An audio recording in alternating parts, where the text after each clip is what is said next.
मिस्र के विशाल रेगिस्तान के बीच खड़ा the great pyramid of Giza आज भी हमें हैरान कर देता है।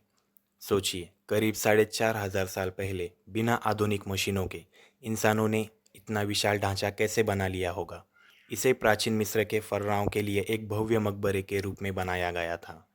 कभी यह पिरामिड लगभग 146 मीटर ऊंचा हुआ करता था और इसमें करीब 23 लाख भारी पत्थर लगाए गए थे, और जिनमें से हर एक पत्थर का वजन लगभग कई टन तक था।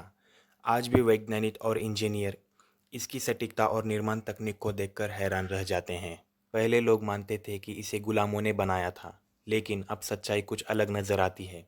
गीज़ा के पास मिले प्रमाण बताते हैं कि इसे कुशल कारीगरों और संगठित मजदूरों ने मिलकर बनाया था, जिन्हें खाना, इलाज और रहने की सुविधा भी दी जाती थी। यानी यह सिर्फ एक निर्माण नहीं था, बल्कि एक बेहद संगठित और उन्नत समाज की पहचान भी था। इस पिरामिड की बनावट भी अपने आप में एक पहेली है। इसके चारों कोने इतनी सटीकता से उत्तर, दक्षिण, पूर्व और पश्चिम दिशा में सेट किए गए हैं कि आज की तकनीक भी इस स्तर की सटीकता को देखकर हैरान रह जाए। अंदर बने संकरे रास्ते, ग्रैंड गैलरी और राजा का कक्ष यह संकेत देते हैं कि इसे बहुत सोच समझकर बनाया और डिज़ाइन किया गया होगा। कुछ वैज्ञानिक तो यह भी मानते हैं कि इसे इसके निर्माण में खगोलीय ज्ञान का उपयोग किया गया होगा। लेकिन सबसे बड़ा सवाल आज भी वही है कि इतने भारी पत्थरों को इतनी ऊंचाई तक पहुंचाया कैसे गया होगा।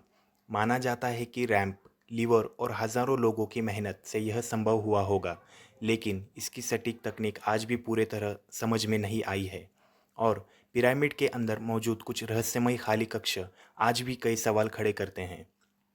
समय के साथ इतनी समय के साथ इसकी बाहरी चिकनी परत लगभग गायब हो चुकी है, लेकिन इसकी मजबूती आज भी वैसी ही है।